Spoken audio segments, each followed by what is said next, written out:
जय गुरु जी। संगत जी, गुरु जी की डिवाइन कॉल सत्संग प्लेटफॉर्म में आप सभी गुरु परिवार का हार्दिक स्वागत है। अगर कोई भी संगत अपना सत्संग हम लोगों के साथ साझा करना चाहती है तो वो साफ राइटिंग में अपना सत्संग लिखकर हमारी जीमेल आईडी पर सेंड कर सकती है। आपके द्वारा सुनाए गए सत्संग से जो गुरु जी की नई जुड़ने वाली संगत है उन्हें गुरु जी के कल्याण, महिमा, अनुभव के बारे में ज्यादा से ज्यादा पता चलेगा।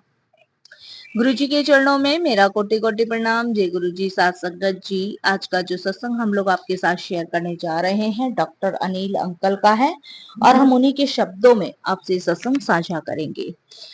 संगत जी, गुरु जी के चरणों में मेरा कोटि कोटि प्रणाम। जय गुरु जी। साथ संगत जी, सत्संग शुरू करने से पहले हम मंत्र जाप करेंगे। ओम नमः शिवाय, शिव जी सदा सहाय। ओम नमः शिवाय, गुरु जी सदा सहाय। सारी संगत को जय गुरु जी। संगत जी, गुरु जी के चरणों में मेरा कोटि कोटि प्रणाम। मैं शुक्राना करता हूँ गुरु जी का कि उन्होंने ये सेवा मुझे बख्शी कि मैं सभी गुरु परिवार के साथ अपने कुछ अनुभव, कुछ सत्संग और किस तरीके से गुरुजी ने मेरा कल्याण किया, मेरी फैमिली को ब्लेस किया, वो सभी मैं आप सभी गुरु परिवार के साथ शेयर कर रहा हूँ। कोई भूल चूक हो जाए, कैसी भी भूल चूक हो जाए तो मैं क्षमा मांगूंगा आपसे भी और गुरुजी से भी। संगत जी, मैं बचपन से ही एक ऐसी फैमिली में पला बड़ा हूँ जहां पर भगवान को बहुत माना जाता है। संगत जी, बचपन से ही भगवान जी का भक्त रहा हूँ और सबसे ज्यादा जो मैं पूजा करता था वो हनुमान जी की करता था। वो मेरे फेवरेट भगवान में से एक होते थे क्योंकि संगत जी, मैं उनसे जब मैं छोटा था तो अपनी पर्सनल बातें और हनुमान जी आप ऐसा कर दो, मैं ऐसा कर देता हूँ, और हनुमान चालीसा पढ़ना, मतलब हनुमान जी मेरे फेवरेट भगवानों में से एक हुआ करते थे और उनके साथ मेरी ऐसी ही चलती रहती थी। वो बचपन की बातें थी। संगत जी, काफी गप्पे मारता था मैं हनुमान जी से, दोस्त रहे वो मेरे। और संगत जी, बहुत ज्यादा क्लोज था मैं हनुमान जी के। संगत जी, ऐसी ऐसी समय बीतता रहा, दिन बीतते रहे। उस समय मैं पंजाब में रहता था। संगत जी, मेरे फादर की जो पोस्टिंग है वो दिल्ली में हो गई। वो डाकघर में थे तो उनकी पोस्टिंग दिल्ली में हो गई। ऐसी संगत जी, दिल्ली में उनकी पोस्टिंग होने के बाद धीरे धीरे मैं बड़ा हो गया। बड़ा होने के बाद संगत जी, मैं फिर बेंगलोर चला गया अपनी पढ़ाई पूरी करने के लिए। संगत जी, जब मैं बेंगलोर गया तो बेंगलोर जाने के बाद संगत जी, वहां की हवा पानी मुझे लग गया। हवा पानी का मतलब संगत जी, मैं भगवान से मेरी दूरी बनती गई और दुनिया की जो रंगत थी, रौनक थी, वो मुझे अच्छी लगने लग गई। इन द सेंस, कहने का मतलब संगत जी ये है कि जब मैं बेंगलोर अपनी पढ़ाई पूरी करने के लिए गया तो उस समय मैं हॉस्टल में रहता था। तो और भी बहुत सारे फ्रेंड्स होते थे। और संगत जी, वहां जब तक परिवार के साथ रहा तब तक भक्त बना रहा, लेकिन जब अकेले रहने का समय आया मेरा हॉस्टल में, उस समय मेरी भगवान से दूरी बहुत ज्यादा बन चुकी थी। और संगत जी, इतनी ज्यादा दूरी बन गई थी कि मैं, जो हनुमान जी मेरे फेवरेट होते थे, उनसे नजर तो बहुत दूर की बात, उनको देखकर भी इग्नोर करके मैं मौज मस्ती, और संगत जी मैंने गर्लफ्रेंड भी बना ली एक। और संगत जी, मतलब गलत चीजों की मुझे आदत हो गई, शराब पीना, ड्रिंक करना, ये सब संगत जी मुझ में आदतें हो गई। मतलब एक गलत मार्ग पे संगत जी मैं चल गया। और संगत जी, धीरे धीरे धीरे धीरे ऐसी समय बीतता चला गया क्योंकि संगत जी, पैसों की कमी थी नहीं। पेरेंट्स भेज ही देते थे पैसे, हॉस्टल्स का, फीस का, और संगत जी वैसे भी खर्चे, तो पैसों की कमी नहीं थी, बिल्कुल भी नहीं थी। उधर पेरेंट्स को भी नहीं पता चला था कि हमारा बच्चा कर क्या रहा है, क्या नहीं कर रहा है। वो संगत जी, गुरुजी की एक बात मुझे याद आ रही है। उस समय गुरुजी कहते थे, इस कुड़ी नू हवा लग गई। तो संगत जी, वही चीज मैंने अपने ऊपर भी लागू लगी करी। कि मुझे बैंगलोर की हवा लग गई थी। संगत जी, जैसे तैसे पढ़ाई कंप्लीट हुई। पढ़ाई कंप्लीट होने के बाद संगत जी जब दिल्ली वापस आने का मौका मिला, जब दिल्ली वापस आना था, तब संगत जी मैं बिल्कुल नहीं आना चाहता था। मैं दिल्ली वापस बिल्कुल नहीं आना चाहता था। मैंने जैसे कि बताया, मेरी एक गर्लफ्रेंड भी थी और उसको मुझसे लगाव था कि नहीं था, ये वो जाने संगत जी। लेकिन मैंने ये सोच लिया था कि इसे मैं अपनी पूरी लाइफ टाइम तक ही रखूंगा। लेकिन संगत जी, अब वो कहते हैं ना, सात रंग सात दुनिया, पता नहीं चलता है कब कौन कहाँ हो जाए। संगत जी, उस टाइम ऐसा हुआ था कि मेरे फादर जो थे रिटायर हो गए थे। और संगत जी, मैं रिटायर होने के बाद संगत जी तो थोड़ी सी आप भी जानते, जब रिटायरमेंट हो जाता है तो आदमी के पास एक सोर्स खत्म हो जाती है। खाली उस समय संगत जी उनकी जो पेंशन थी वही आती थी। तो घर से प्रेशर आता था फैमिली का कि भाई कहीं जॉब कर, कहीं जॉब कर। बहुत ज्यादा संगत जी, बहुत जगह इंटरव्यू दिए, बहुत जगह इंटरव्यू दिए। इंटरव्यू देने के बाद भी संगत जी कहीं नौकरी करने का मन नहीं करता था। क्यों मन नहीं करता था? क्योंकि संगत जी वो लाइफस्टाइल मेरी लाइफ में बन चुका था। मौज मस्ती, घूमना फिरना, मूवीज देखना, दोस्तों के साथ गप्पे मारना और दिन रात फोनों पे लगे रहना। घर वालों का प्रेशर था, बहुत जगह इंटरव्यू दिए, कहीं नौकरी संगत जी नहीं लग रही थी। उसके बाद संगत जी मैंने एक टीवीएस मोटर कंपनी में इंटरव्यू दिया, वहां मेरा सिलेक्शन हो गया। वहां संगत जी मैंने जॉब करना शुरू कर दिया।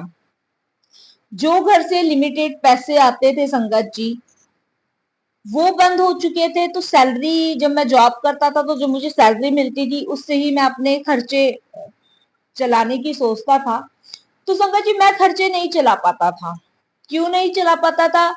क्योंकि संगत जी मेरे को वो लाइफस्टाइल मेरे, एकदम ये कह सकते हो मेरी जिंदगी में बन चुका था कि मेरे को जितनी सैलरी मिलती थी मैं वो सारी की सारी उड़ा देता था।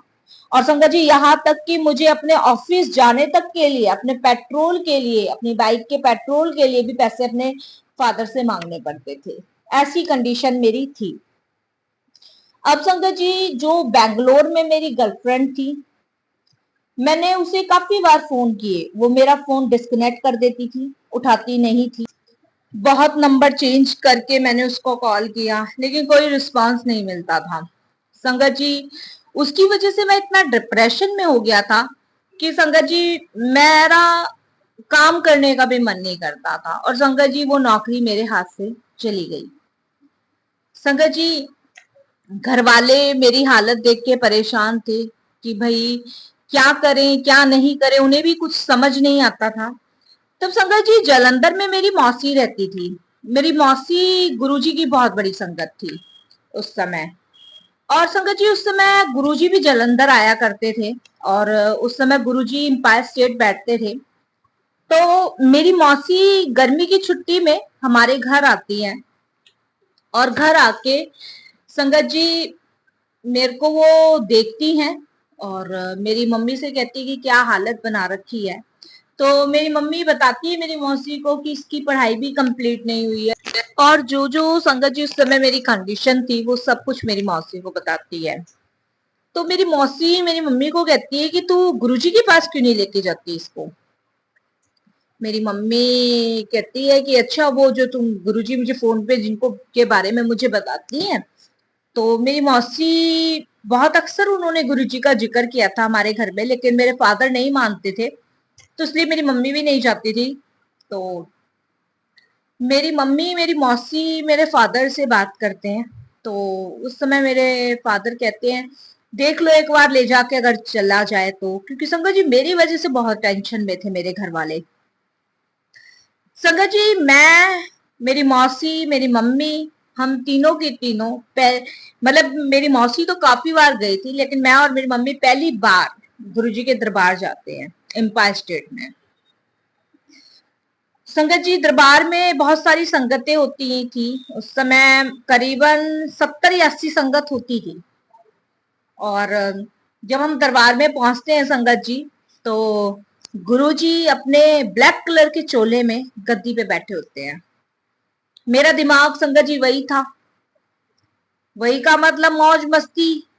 भगवान से बहुत दूर का कनेक्शन मेरा बन चुका था, बहुत दूर का। मेरी मौसी गुरुजी से परिचय करवाती हैं, और जब गुरुजी से परिचय संगत जी करवाती हैं, तो गुरुजी बस उस समय कुछ नहीं बोले, और बस गुरुजी ने मुझे देख के कहा कि आते रहा करो।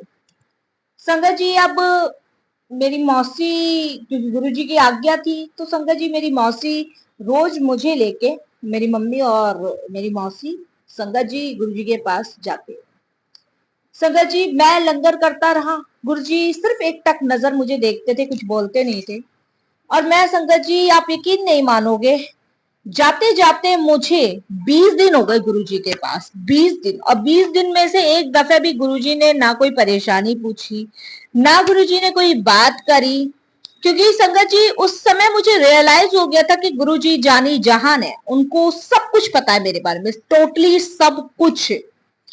संगत जी, जो लड़की मेरा बैंगलोर से आने के बाद फोन नहीं उठा रही थी, उस 20 दिन में मेरी गर्लफ्रेंड का मुझे फोन आता है, और वो मुझे क्लियर जवाब दे देती है कि रवि, मैं तुमसे शादी नहीं कर सकती, और मुझे फोन नहीं करना। और मैं जो भी उसकी, हम दोनों के बीच की डिक्लेयर बातें होती है, वो क्लियर कर देती है, वो गुरुजी के 20 दिन जाने के बाद।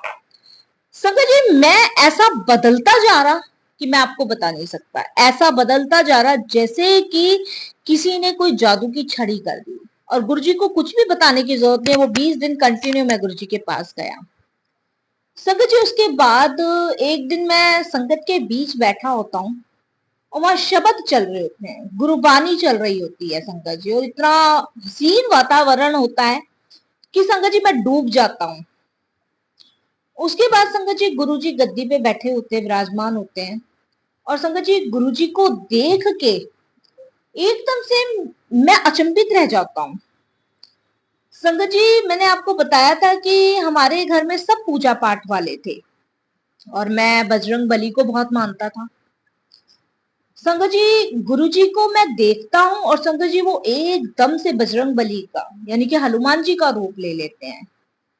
और मैं संगत जी एम्पायर स्टेट में उस समय 20 या 25 संगत होगी, और सबके सामने संगत जी मेरे मुंह से निकलता है जय हनुमान, जय हनुमान, जय हनुमान। सारी संगत मुझे देखती है, और जब मुझे एकदम से रियलाइज होता है कि यहाँ तो बजरंगबली नहीं है, तो गुरुजी बैठे हैं, तब संगत जी गुरुजी एक तक मुझे देखकर मुस्कुराते हैं, और कहते हैं हुण जा कल्याण कीता। जय गुरु जी, शुक्राना गुरु जी है। संगत जी, उस दिन का दिन है और आज का दिन है। मैं कभी बिना हनुमान चालीसा किए, बिना बजरंग बली की पूजा किए बिना मैं घर से नहीं निकलता हूं। उसके बाद संगत जी, ये मेरे भाव थे गुरु जी को हनुमान जी के रूप में देखने का। मुझे अपनी गलती रियलाइज होती है संगत जी। उसके बाद मैं गुरु जी के चरण छूता हूँ, और गुरु जी से क्षमा मांगता हूँ। संगत जी, मेरे को उस दिन समझ आ गया कि गुरु जी जानी जहान है, उन्हें से कुछ बताने की जरूरत नहीं है, उन्हें सब कुछ पता है। उसके बाद संगत जी गुरु जी ने मुझे एक स्वरूप भी दिया अपना, जो आज भी मेरे पास है। उसके बाद संगत जी मैं अपनी पढ़ाई करने के लिए अपनी मौसी के यहाँ जलंधर चला गया। मैं संगत जी जब जलंधर से पढ़ के आया दिल्ली वापस, उस समय जब मैं सीधा घर ना जाके गुरुजी के दर्शन के लिए गया, तो उस समय गुरुजी ने मुझे छूटते यही कहा, पहला वर्ड, और डॉक्टर साहब अनिल की हालचाल। मैंने कहा डॉक्टर, मैं तो डॉक्टर की पढ़ाई कर ही नहीं रहा। मैं बड़ा अचंभित संगत जी कि गुरुजी ने मुझे डॉक्टर क्यों कहा, तो डॉक्टर की पढ़ाई नहीं कर रहा। मैं गुरुजी को कहने वाला था कि गुरुजी मैं अभी डॉक्टर नहीं हूं, इतने में संगत जी गुरुजी मुझे कहते हैं आने वाले समय में तू डॉक्टर बनेगा। संगत जी गुरुजी की वो बिल्कुल सत्य बात सिद्ध साबित हुई। और संगत जी आज मैं सर गंगा राम हॉस्पिटल में डॉक्टर हूँ, सिर्फ गुरुजी की कृपा से। संगत जी हमें वो पल महसूस करना है जब गुरुजी हमें अपनी शरण में लेते हैं। और गुरुजी हमें अपनी शरण में कब लेते हैं संगत जी? जब हम ऐसे जगह घिर जाते हैं जहां एक तरफ कुआं होता है, एक तरफ खाई होती है, उस समय गुरुजी हमें पकड़ते हैं। और संगत जी मैं ये एक्सप्लेन कर रहा हूं चीजों को, लेकिन जो चीजें मेरे साथ घटित हुई हैं उसे झेलना बड़ा मुश्किल था। क्योंकि उस कंडीशन को संगत जी मैं इस तरीके से झेल रहा था कि इधर खाई है, इधर कुआं है। क्योंकि संगत जी शराब की, नशे की, लड़कियों की गंदी आदतों की सारी लत मुझ में लग चुकी थी। ईश्वर से कोसों दूरी मेरी बन चुकी थी। गुरुजी की कृपा से संगत जी मेरी पढ़ाई कंप्लीट हुई। मैंने संगत जी मेडिकल कॉलेज में एडमिशन लिया, अपनी डॉक्टरी की पढ़ाई कंप्लीट करी और गुरुजी की कृपा से मेरा सर गंगा राम हॉस्पिटल, पहला हॉस्पिटल जिसमें मेरा नंबर आया, गुरुजी की कृपा से। संगत जी मैं ये कहूंगा कि अगर धरती पे कोई भी प्रैक्टिकल कर सकते हैं तो वो गुरुजी कर सकते हैं। हमें पूर्ण रूप से समर्पण करना है और संगत जी मेरा पूर्ण रूप से समर्पण गुरुजी को है। मैं गुरुजी को बजरंगबली के रूप में हमेशा पूजता आया हूं, पूजता रहूंगा और मैं अपने आप को बड़ा भाग्यशाली मानता हूं संगत जी की गुरुजी ने मुझे बजरंगबली के दर्शन कराए। ये कौन कर सकता है संगत जी? ये सिर्फ ईश्वर कर सकता है। ये कोई पॉसिबल ही नहीं है इस कलयुग में कोई कर दे। ये सिर्फ हमारे प्यारे गुरुजी ही कर सकते हैं। संगत जी गुरुजी कहते हैं कि अगर तुमने अपनी जिंदगी की भागदौड़ मुझे सौंप दी है तो चिंता मत करो, मैं तुम्हारे साथ हूं। मैं तुम्हारे दुख, कष्ट, रोग सारा कुछ हर लूंगा। संगत जी अगर हम सब कुछ गुरुजी को सौंप देते हैं तो संगत जी हम निश्चिंत हो जाते हैं। और संगत जी ये खुश नसीबी उसे ही मिलती है जिसे गुरुजी चुनते हैं अपनी संगत के रूप में। अगर संगत जी आज का अगर एक महा और बहुत बड़ा अगर उपाय है तो संगत जी वो सिर्फ गुरुजी को समर्पण करना है। अगर आपने पूर्ण रूप से गुरुजी को समर्पण कर दिया है ना संगत जी, तो आप हर दुख, परेशानी, कष्ट सबसे मुक्ति पा जाओगे। संगत जी गुरुजी के लिए संगत ही उनका परिवार है। उनके लिए कोई भौतिक चीजें जरूरी नहीं है, संगत ही उनका परिवार है। अगर संगत पूर्ण रूप से समर्पण गुरुजी को कर देती है तो संगत जी अगर हर सोमवार को आप भोले बाबा पे जल चढ़ाकर आते हो तो संगत जी ये समझ लीजिए साक्षात हम अपने गुरुजी पे जल चढ़ा रहे हैं। तो संगत जी यही महा उपाय है, इस पे आप बिल्कुल कायम रहें और देखिए आपकी सारी आने वाली विपदाएं कैसे चुटकियों में दूर भागेगी, ये आपको पता ही नहीं चलेगा। ये मेरे अनुभव हैं जो मैंने आज आप सबके साथ शेयर किए। संगत जी अब मैं विराम दूंगा वाणी को, फिर गुरुजी की आज्ञा हुई फिर मैं सत्संग शेयर करूंगा। जय Guruji, love you Guruji, love you so much Guruji.